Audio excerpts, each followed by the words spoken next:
చదవగలిగిన వారు దేవుని వాక్యంలోంచి మనం చదువుకుందాం. 27:20 ప్రధాన యాజకులను పెద్దలను బరబ్బాను విడిపించుమని అడుగుటకును యేసును సంహరించుటకును జన సమూహములు ప్రేరేపించిరి. చాలు, జన సమూహములు ప్రేరేపించిరి. చిన్న ప్రార్థన చేద్దాం. ప్రేమగల మా తండ్రి, పరిశుద్ధమైన దేవా, మా రక్షకుడా, మీకు స్తోత్రాలు. వాక్యం మీరే ఉన్నారు, ప్రజలు మీ వారై ఉన్నారు. వింటున్న వారి జీవితాలతో అయా సిలువ శ్రమల దినాలలో మేము నడిపించబడుతున్న దినాలివి కనుక ప్రభువా, ఈ లెంటి దినాలలో మీ వాక్యమును చదివి ఉండగా ఈ యొక్క ప్రభువా 3వ ఆల్బమ్ ప్రభువా ఆవిష్కరించడానికి వర్తమానం కొరకే మీ శ్రమలో ప్రేరేపించబడి వాక్యమును చదివి ఉండగా సహాయం చేయమని యేసుక్రీస్తు నామమును బట్టి ప్రార్థించడిగి వేడుకొనుచున్నాము తండ్రి, ఆమేన్. మంచిది. చదవబడినటువంటి లేఖన భాగం మనం చదువుకున్నాం. ఇక్కడ ప్రేరేపించబడిన వ్యక్తులుగా చూస్తూ ఉన్నాం. ఈరోజున అంశభాగం ప్రేరేపణ. చెప్పండి అందరూ. ప్రేరేపణ అంటే ప్రోత్సహించడం. ఒక విధంగా ఒక వ్యక్తిని ప్రేరేపించడం మరొక విధంగా. ఇక్కడ మనం చదువుకున్నటువంటి ఈ లేఖన భాగం దాటి బయట వస్తే పాటలు కూడా ప్రేరేపించబడగా 3వ పాటలోకి రాగలిగింది. ఒకవేళ ప్రేరేపణ లేకపోతే 3వ పాట కాదు 1వ పాటలోనే ఆగిపోయేదేమో. పాటల ప్రేరేపణ బట్టి మరొక పాట రాయడం, అది కూడా సులువ దృశ్యాన్ని జ్ఞాపకం ఉంచుకొని సులువ పాట మనము రాయడం జరిగింది. ఇక్కడ మత్తయి సువార్త 27వ అధ్యాయంలో చదువుకున్న వాక్యం ఏంటంటే ప్రేరేపించబడినటువంటి పరిస్థితులు చూస్తున్నాం. ఎవరు ఎవరిని ఎందుకు ప్రేరేపించరు, యేసు ప్రభు వారు ఏమవ్వాలి, సిలువ వేయబడాలి అన్నది ప్రధాన యాజకులు పరిశుల యొక్క బలమైనటువంటి కారణం. జనులందరూ కూడా మరి ఎవరైతే అధికారం కలిగిన వారే ఉన్నారో, ఎవరైతే ఈ మరణశిక్ష వేయడానికి సిద్ధంగా ఉన్నారో అలాంటి వారిని వారి దగ్గరికి వెళ్ళి ప్రేరేపిస్తున్నారు. జనులు ప్రేరేపించారు యేసు ప్రభుని సిలువేసి చంపాలి అని. ప్రధాన యాజకులు పరిసయ్యులు సద్దుకాయలు ప్రేరేపించారు యేసు ప్రభు వారిని కూడా చంపాలి అని. ఎందుకు రీజన్, ఏమి కారణం? ఒక మనిషి ఎందుకు ప్రేరేపించబడుతున్నాడు అంటే అక్కడ ప్రేరేపించబడడానికి కారణం ఏంటంటే, రాజా అయ్యా 3 దినాల్లో ఏం చేస్తాడు, దేవాలయాన్ని పడగొట్టి కట్టేవాడు. పరిసయ్యులకు ప్రధాన యాజకులకి దేవుడు అంటే ఇష్టం లేదు. ఎందుకంటే తెలుసా, వీళ్ళ బోధకుల కంటే ఈయన బోధలకు వీళ్ళు ఏమవుతారు తెలిసిన, ఆకర్షించబడుతున్నారు. వీళ్ళ బోధల వల్ల ఎవరు విలువ ఇవ్వడం లేదు. యేసు ప్రభు వారు ఎక్కడికి వెళ్ళినా, యేసు ప్రభు ఎక్కడికి వెళ్ళినా అనేకులు ఆకర్షించబడుతున్నారు. యేసు ప్రభు దగ్గరికి ఎంతమంది వచ్చినా బాగుపడుతున్నారు. యేసు ప్రభు ఎంతమంది వచ్చినా స్వస్థపరచబడుతున్నారు. శారీరకంగాను మానసికంగాను ఆధ్యాత్మికంగా వాళ్ళు బ్రతికించబడుతున్నారు. వాళ్ళ జీవితాల్లో వారి బ్రతుకుల్లో గొప్ప మార్పు జరుగుతుంది. యేసు ప్రభు వారు ఉంటే అనేక జీవితాలు ప్రేరేపించబడతాయి. మా దేవునితో నువ్వు ఉంటే, ప్రభు నువ్వుతో నువ్వు ఉంటే, ప్రభు నీలో ఉంటే నువ్వేమవుతావా, ప్రేరేపించబడతావు.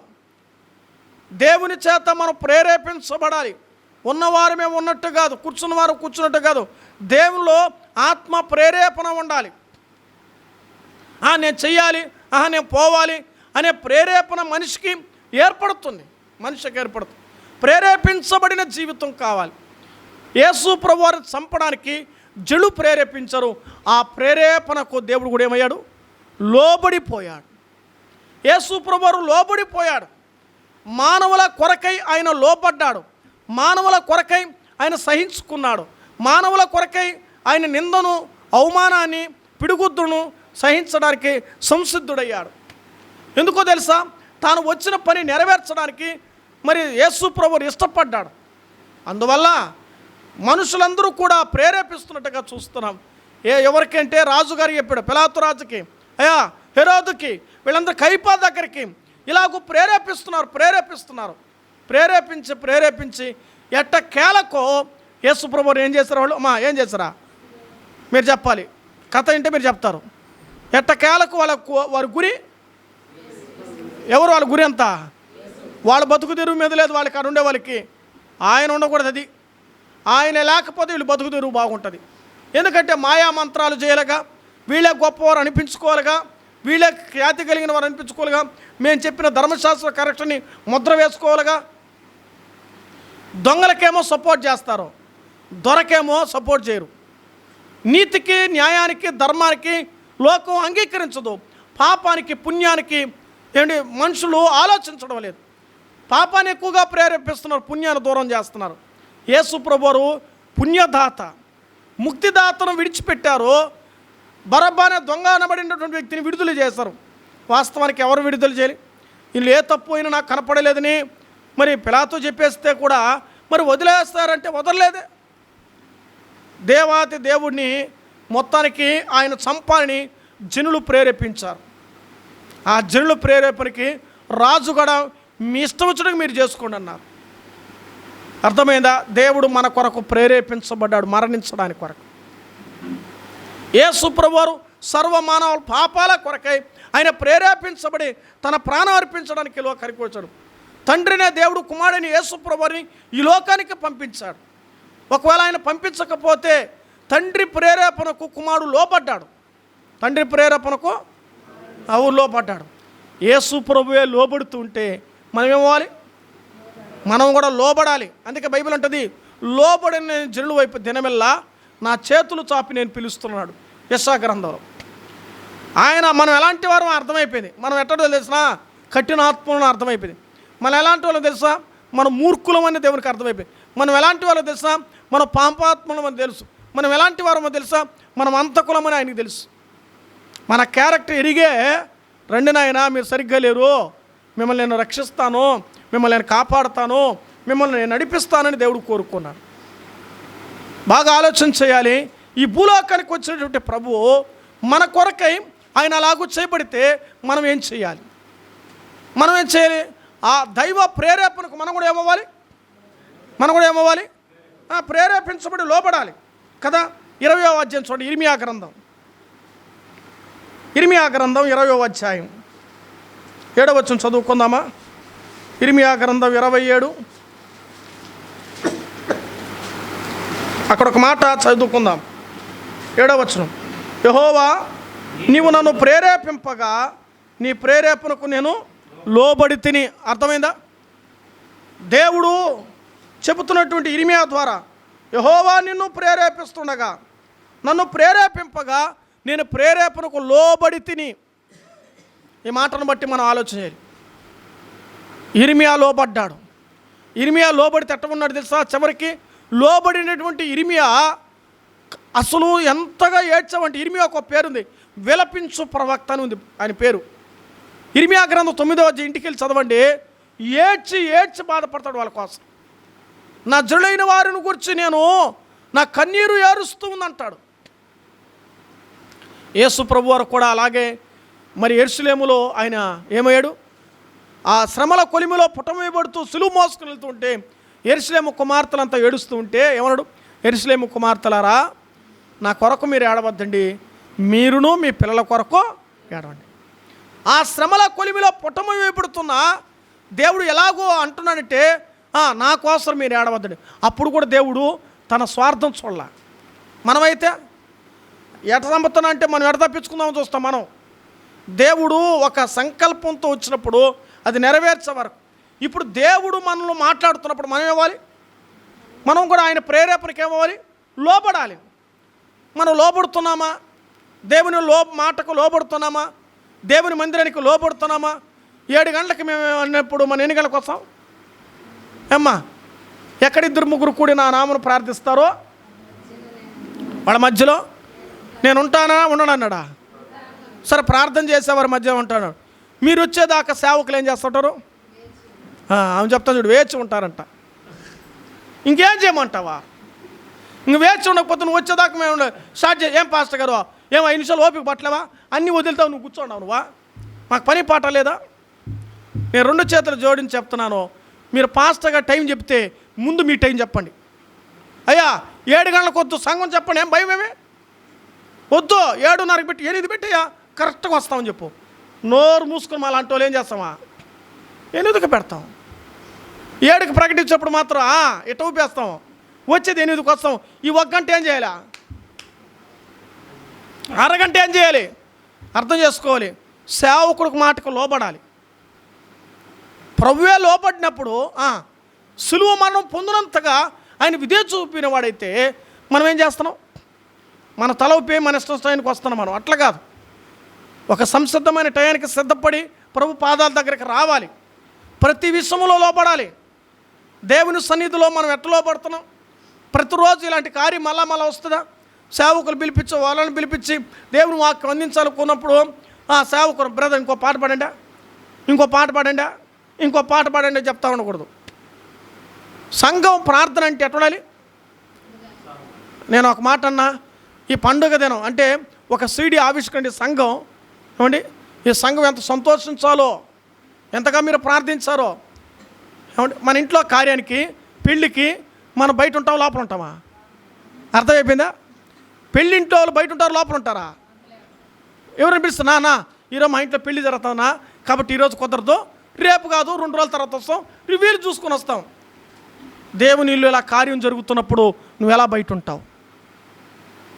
నీ ఇంట్లో కార్యం జరుగుతుంటే, దేవుని ఇల్లులో కార్యం జరుగుతుంటే ఆహ్వానం కోరినప్పుడు అనుకూలపరచుకోవడానికి ప్రయత్నం చేయాలి.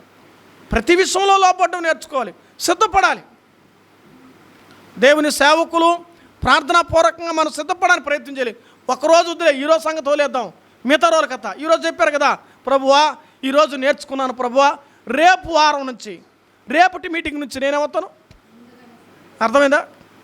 మళ్ళంటి వాళ్ళు మేమేం చేస్తామంటే, విశ్వాసులు వస్తారంటే ముందుగానే పోయి చెత్తంతా దోసి సాపలంతా వేసి మైక్స్ అంతా జడ్డి కొంచెం ప్రార్థన చేసుకుని కొంచెం బైబిల్ తీసి మళ్ళీ చూస్తూ ఉంటాం. దేనికలా? డోర్ కలా, ఇంకా వస్తారా అని. నిజమండి, వేచిన దినాలు ఉన్నాయి. అలాగూ నేను 23 సంవత్సరాల వేచిన దినాలు ఉన్నాయి. నేను అనుభవించి చెప్తాను, అబద్ధాలని చెప్పలేదు. నేడా వేచి ఉండిన విషయాలే చెప్పాను నేను. అర్థమవుతుందా? ఏమైనా నీకే పని పాటలేడే, నాకు కూడా పని ఉండదు, పాట ఉండదు. ఏమండి, మీరు బయట పని చేస్తే నేను లోపల పని చేస్తాను కూర్చొని. అందరూ పని చేస్తారు, ఎవరు ఖాళీగా లేరు. అర్థమవుతుందా? చెప్పుకొని పోతే వారి సమస్యలు 100 ఉంటాయి. ఆ సమస్యల వల్ల నుంచి నువ్వు బయటపడి నీ జీవితం స్కాన్ చేయబడుతుంది దేవుని సన్నిధి. దేవుని వాక్యానికి నువ్వు లోపడాలి. యెహోవా పిలుస్తున్నప్పుడే, దేవుడు మాట్లాడుతున్నప్పుడే, దేవుని సన్నిధి వస్తున్నప్పుడే మనం ఏం చేయాలి? మన ఇంటికి బియ్యం పంపిస్తారు. ఇప్పుడు ఎట్లా? ఇంటి ముందు నిలబడింది అనుకో, మా రేషన్ తీసుకున్నట్టే, లేదన్నా అనుకో, ఇంకా మళ్ళీ అంతే కథ. వాళ్ళ దగ్గరికి మనం మరిగెత్తాలి. మళ్ళా ఆ బియ్యానికి మాత్రం మనం లేక రే 8 నెలల కథ వస్తుంది, ఆడన బాబాతో రెడీగా ఉండో, ఫోన్ కొట్టో, మనిషి పెట్టు, ఇటు ఫోన్ కొట్టు, ఆడ మనిషి పెట్టు. ఒకవేళ లేకపోతే గోతాలు కూడా పెట్టి రైడింగ్ ఉంటారు, బిందులు గోతాలు కూడా పెడతాను కొన్ని చోట్ల. అర్థమవుతుందా? ఎందుకంటే దేవుని వాక్యంలో రాయబడిన విషయాలు బట్టి మనం చూస్తున్నాం. కాబట్టి వినడమ్మా, ఒకటి ఇక్కడ చదువుబడిన మా మనుషులు ప్రేరేపించబడ్డారో ఏమైంది? ప్రభువుని చంపడానికి. రెండవది ఇప్పుడు మనం చదువుకున్నటువంటి ఇర్మియా గ్రంథం, ఇది ఏ ప్రేరేపణ మీరు చెప్పాలి. విన్నారు కదా వాక్యమా? మళ్ళా చదువు. ఇర్మియా గ్రంథం. నీవు నన్ను ప్రేరేపించగా, ఇప్పుడు చెప్పాలి ఇది ఏ ప్రేరేపణ? దేవుని ప్రేరేపణ. ఇలా రాసుకుందాం, దైవ ప్రేరేపణ అని రాసుకోవాలి. దేవుడు నేను ప్రేరేపిస్తున్నప్పుడే, పాడమన్నప్పుడు పాడాలి, చేయమన్నప్పుడు చేయాలి, చెప్పమన్నప్పుడు చెప్పాలి. ఇప్పుడు కాదని వాయుదేవేస్తే కుదరదు. దేవుని పిల్లలు అజాగ్రత్త పనికిరాదు, అశ్రద్ధ పనికిరాదు.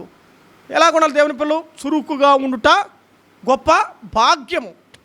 మనం చురుకుగా ఉండాలి, బలంగా ఉండాలి, శక్తివంతంగా ఉండాలి. అలా ఉండడానికి ప్రయత్నం చేయాలి. దేవుని ప్రేరేపణతో మనం లోబడినటువంటి జీవితం కలిగినప్పుడు గొప్ప ఆశీర్వాదాన్ని అనుభవిస్తాం. దేవుని మాటకు లోబడిన వారు ఎంతగా దీవించబడ్డా తెలుసండి. అబ్రాహాము దేవుని మాటకు లోబడ్డాడు. లోబడలేదా? పిలిచిన మాటకు లోబడ్డాడు. తద్వారా ఏమయ్యాడు? గొప్ప ఆశీర్వాదాన్ని, ప్రపంచంలో అబ్రాహాములాగా ఆశీర్వదించబడినట్లుగా.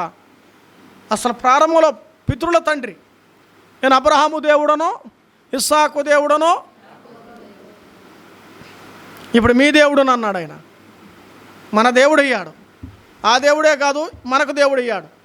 వాళ్ళ దేవుడే కాదు, ఇప్పుడు మనం అందరి దేవుడు అయ్యాడు ఆయన. కాబట్టి ఇటు ధన్యత కలిగిన జీవితాన్ని మనం లోబడాలి. దేవుని మాటకు లోబడాలి, దేవుని కార్యాలకు లోబడాలి, ప్రతి పరిస్థితికి లోబడాలి. ఇప్పుడు పరీక్షలకు లోబడుతున్నారు పిల్లకాయలు. బుక్ ఎత్తి చదవడం కూడా ఏమెత్తాడా? ఎత్తడు, టయానికే లోపడతాడు. నిద్రగా రాదు వాడికి. ఇప్పుడు ఎగ్జామ్ అయిపోయిన తర్వాత 15 లీడు. ఓ ఉండు మా ఎగ్జామ్ అయిపోయి భలే లేపుతున్నావా, పెద్ద కష్టపడి ఆన్లైన్ చోపు ఎంబీబీఎస్ నేనా, 10వ తరగతి కూడా బిల్డప్.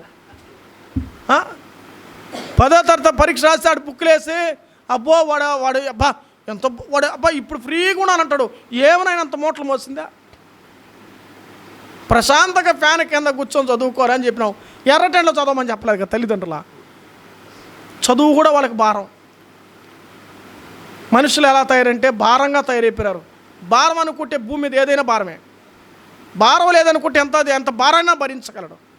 యేసుప్రభువు అలా భరించాడు కాబట్టి ఆయన భారములు మోసిన ప్రభువుగా చూస్తాం. కాబట్టి దైవ ప్రేరేపణకు మనం లేవబడాలి.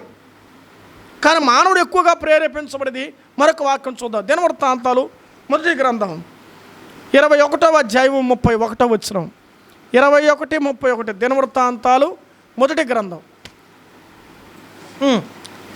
అక్కడ రాయబడి ఏమంటే సాతాను ప్రేరేపణ రాయబడుతున్నాడా? సాతాను ప్రేరేపణ. నేను వచ్చిన తప్పు చెప్పినా అనా? దినవృత్తాంతాలు రైట్, పొరపాటు చెప్పాను. వచ్చిన ఒకటో సారీ ఒకటో సారీ.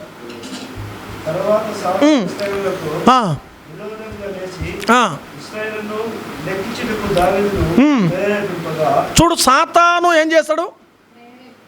ప్రేరేపిస్తున్నాడు. ఏమని? వారు లెక్కించమని. ఆ తర్వాత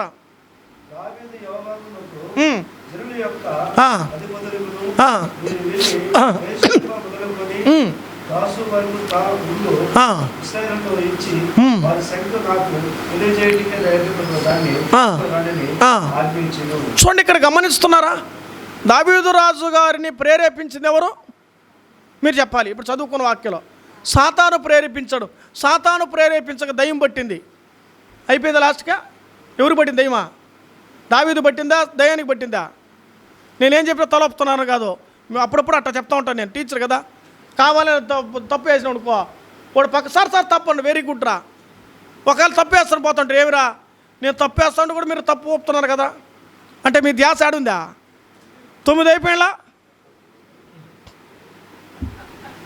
అర్థమైందా? సాతాను మనం ప్రేరేపిస్తాడు. దేవుని పిల్లల దగ్గర, ముఖ్యంగా నమ్మని వాళ్ళ దగ్గర కంటే నమ్మిన వాళ్ళ దగ్గరికి ఎక్కువ వస్తాడు. నీ చుట్టూ తిరుగుతూ ఉంటాడు, నిన్నే ప్రేరేపిస్తాడు. ఎందుకో తెలుసా? ఆల్రెడీ వాడు పడిపోయినాడు, నువ్వు పడలేదు కదా, ఇంకా నేను పడగొట్టాలని. అది నువ్వు గమనించాలి. అనుదినము దేవునితో గడిపితేనే వాడితో నువ్వు గడపవు. నువ్వు ఎంతో పని గడిపి దేంతో గడుపుతావా? దీంట్లో గడుపుతావు. 24 గంటలు 24/7 24/7 ఫేస్బుక్, ఇంకెన్ని బుక్కులు నేను చెప్పలే. ఎన్ని కూడా చూసుకోండి. వాట్సాప్ అంటారు, ఇన్స్టాగ్రామ్ అంటాడు. ఇన్స్టాగ్రామ్ ఎన్ని వాడుతున్నారండి. నిద్ర లేస్తేనే ఏం చేస్తాం? నిద్ర లేస్తేనే సెల్ చూస్తాం, టైం చూస్తాం. ఈరోజు ఎవరికి ఏం మెసేజ్ పెట్టాలి చూస్తాం. అమ్మా నిద్ర లేస్తే 10 మందికి వాక్యం పెడుతున్నావు నువ్వు. అది అట్టా మంచి పని మనం ఎందుకు చేస్తావా? స్టేటస్లో మనం వాక్యం దేవుని గురించి చెప్తామా? స్టేటస్లో తల్లిదండ్రుల ఫోటో ఉండదు, తల్లిదండ్రుల ఫోటో ఉండదు, వాడు ఫోటో ఉండదు, దేవుని ఫోటో ఉండదు, దెయ్యాల ఫోటోలు ఉంటాయి. అంత ఘోరంగా ఉంటాయి ఆ స్టేటస్లు కూడా. డీపీలు కూడా భలే ఘోరంగా ఉంటాయి. చూస్తాను కాబట్టి చెప్తున్నాను. ఎవరైనా ఫోటో మూతి పెట్టుకుంటారు, వెనక లీవ్ పెట్టరు కదా. ఏం పెట్టరా? వీపు పెట్టేవాళ్ళు కూడా ఉన్నారు. కొంచెం చూస్తున్నాము. ఏం పెట్టాలో ఏం పెట్టకూడదో ఇంకిత జ్ఞానం కూడా లేకుండా మానవుడైపోతారు. ఆలోచించడు. ప్రతి దినము లేస్తేనే ఏం పెట్టాలి?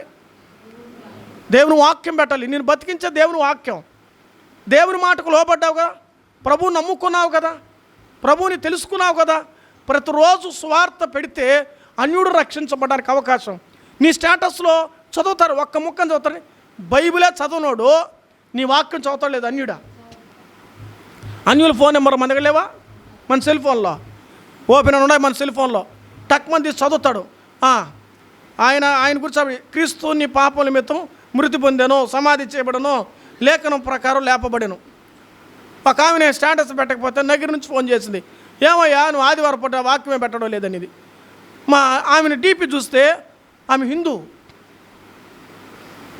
ఒక అన్యురాలు నన్ను ప్రశ్నించిందండి పెట్టలేదని. ఓ దైవ సేవకుడుగా ఏం చేస్తున్నావు పెట్టకుండా నువ్వు అనేది. మొక్క మీద కొట్టాడు గురించి ఆమె పదం. ఎవరినా? నన్ను, మిమ్మల్ని కాదు. సిగ్గొచ్చినప్పుడు ఆ రోజు ఖచ్చితంగా డిజైన్ చేసి ఆదివారం అంటే ఎవరు గుర్తొస్తుంది తెలుసు నాకు ఇప్పుడు నిజం ఆమె గుర్తొస్తుంది. నేను నిద్ర లేచినప్పుడు అదే 4 గంటలకు లేని, 3 గంటలకు లేని, 5 గంటలకు లేని, 6 గంటలకు లేని, లేచిన వెంటనే నేను మొదటి పని వరుసగా లేచి వాక్యం పెడతాను. నేను పెట్టిన తర్వాత మిగిలిన వాళ్ళందరూ కూడా షేర్ చేసుకుంటున్నారు. కాబట్టి మనం ఏం చేయాలి?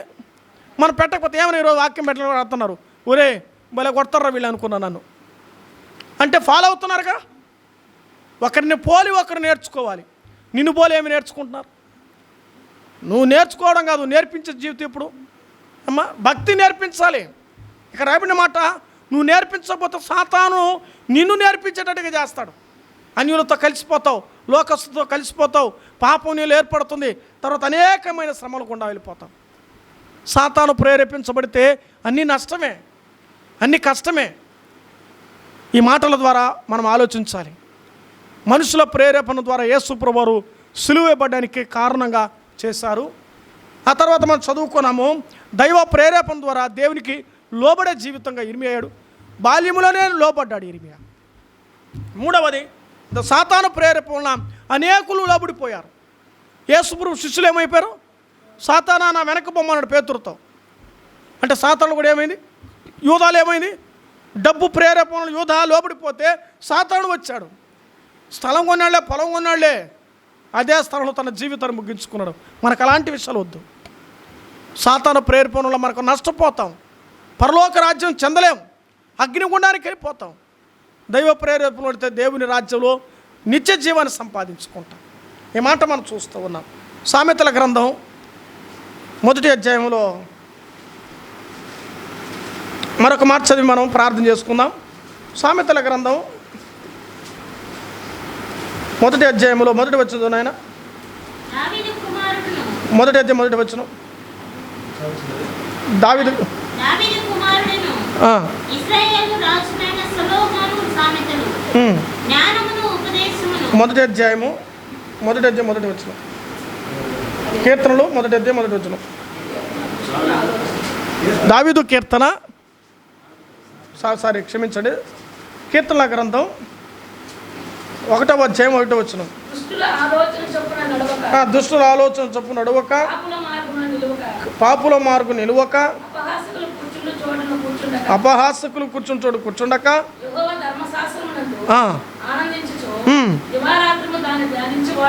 ధన్యుడు. చాలు. ఇక్కడ రాయబడిన మాట చూడండి, పాపుల మార్గు నిలువక. పై వచనంలో పాపుల మార్గం ఆలోచన చొప్పున నడవక. ఆలోచన ఇస్తారు. దుష్టుల ఆలోచన చొప్పున, పాపుల ఆలోచన చొప్పున. అంటే ఆలోచన అంటే వాళ్ళు ప్రేరేపిస్తారు. బైబిల్లో చాలా రకాలు రాయబడ్డాయి. ప్రేరేపించబడిన వారు ఉన్నారు. బైబిల్ పాపులు నేను ప్రేరేపించగా ఒప్పకము ఉందా లేదా? సామెతల కదా 1వ అధ్యాయం 10వ వచనం కదా. అక్కడ ఆ సామెతల కదా ముందు చదువుకున్నాం కదా. దీనికి నిదర్శనం వాక్యం చూడండి. అక్కడ 1వ అధ్యాయం 10వ వచనంలో కూడా ఆ మాట రాయబడింది. అది పాపులు నిన్ను ప్రేరేపింపగా ఒప్పకము. ఆలోచనతో నిన్ను ప్రేరేపిస్తారు. ఏమండి? పాపము నిన్ను ప్రేరేపిస్తుంది. దైవ ప్రేరేపణ ఉన్నది.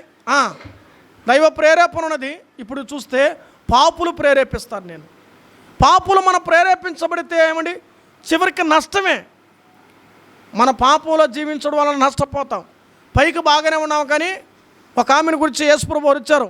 యోహాను సువార్త 4వ అధ్యాయంలో సమరయ స్త్రీ దగ్గరికి వస్తే ఆమెతో మాట్లాడుతున్నప్పుడు, అమ్మా నీకున్నవాడు నీ వాడు కాడు, ఇప్పుడే నీకు కాదు, ఇప్పుడు నీ 5 భర్తలు కలిగిన ఆమె నిజాన్ని చెప్పినప్పుడు ఆమె జీవితం మారింది.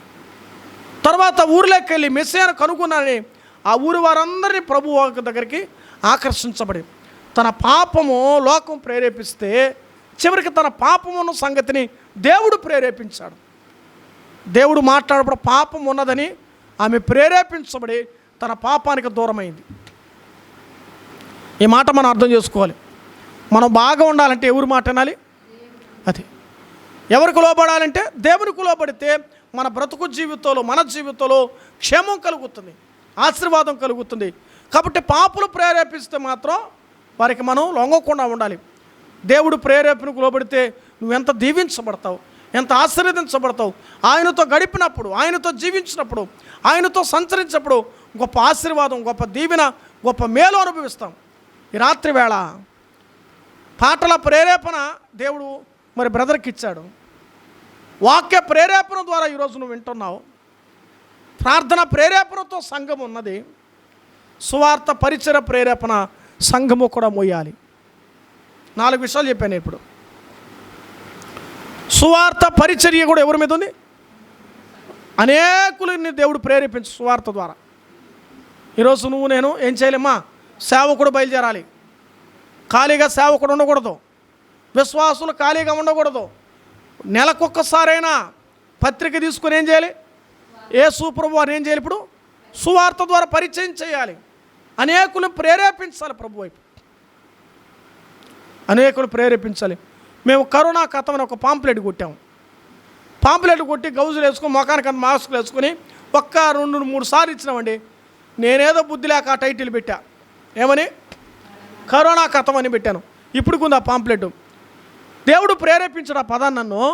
సరేలే కరోనా కథం అన్నారు. అందరూ కరోనాకు భయపడుతున్నారు కదా, ఈ పేరు మీద పెడితే ఏ చిట్కాలను చదువుకొని యేసుప్రభు నమ్ముకుంటారేమో అని కరోనా కథం టైటిల్ పెట్టాను. ఆ కరోనా కథం 4-5 సార్లు ఒక ఊరిలో కొన్ని ప్రాంతాలు ఇచ్చిన తర్వాత నిజం కరోనా లేకుండా దూరం పూడ్చింది. దేవునికి స్తోత్రం అనుకున్నప్పుడు. ఇప్పుడు ఆ పాంప్లెట్ ఎత్తుకు ఇప్పుడు పోతే ఏమంటారా? నేను కొట్టిన పాంప్లెట్ ఏమో వాళ్ళు ఇప్పుడు. నేనేమో కరోనా కథను కొట్టినాను, ఇప్పుడు పాంప్లెట్లు ఎక్కువ కొట్టాను. భలే సేవకులు ఎలాంటి వాళ్ళంటే మేము కొంచెం ఎక్కువ కొడితే పరిచయం బాగా చేయొచ్చు అని ఉద్దేశం అనుకున్నాం. అది మేము ఇచ్చిన పాంప్లెట్లు ఇన్ని కొట్టుంటే దాంట్లో ఇన్ని అయిపోయినాయి. ఇంకెత్తుకోమో ఇద్దామనే కొద్దికి కరోనా లేకుండా పోయింది. ఇప్పుడు పాంప్లెట్ ఇస్తే ఏమయ్యా కరోనా ఎప్పుడో పోతే మళ్ళీ ఏందయ్యాను మళ్ళీ కరోనా పేపర్ తెస్తామంటారు. వాళ్ళు కూడా రాజకీయం. మనమే జ్ఞానులు అంటే తన్నేవాడు ఉంటే తలదనే వాళ్ళు ఉంటారంట. సువార్త పరిచర్యలో బాధ్యత దేవుడు నీకు నాకు ఇచ్చాడు. ఆ భారం మనం భరిద్దాం. మన జీవితాల్లో సంఘంలో దేవుని వాక్యం చేత నింపబడి అలా దీవించడానికి ప్రభు సహాయం చేయనుగాక. ఈ రాత్రి వేళ ఇంకా ఎవరైనా యేసు ప్రభు నమ్మకపోతే నమ్మండి. యేసుక్రీస్తు లోకానికి వచ్చి నీ కోసం నా కోసం చనిపోయింది, నీ కోసం లేచింది, నీ కోసం నా కోసం. నమ్ముకుని పరలోకం పొందండి. నిత్య ప్రాప్తి దేవుడు మనందరికీ అనుగ్రహించునుగాక. ఆమేన్.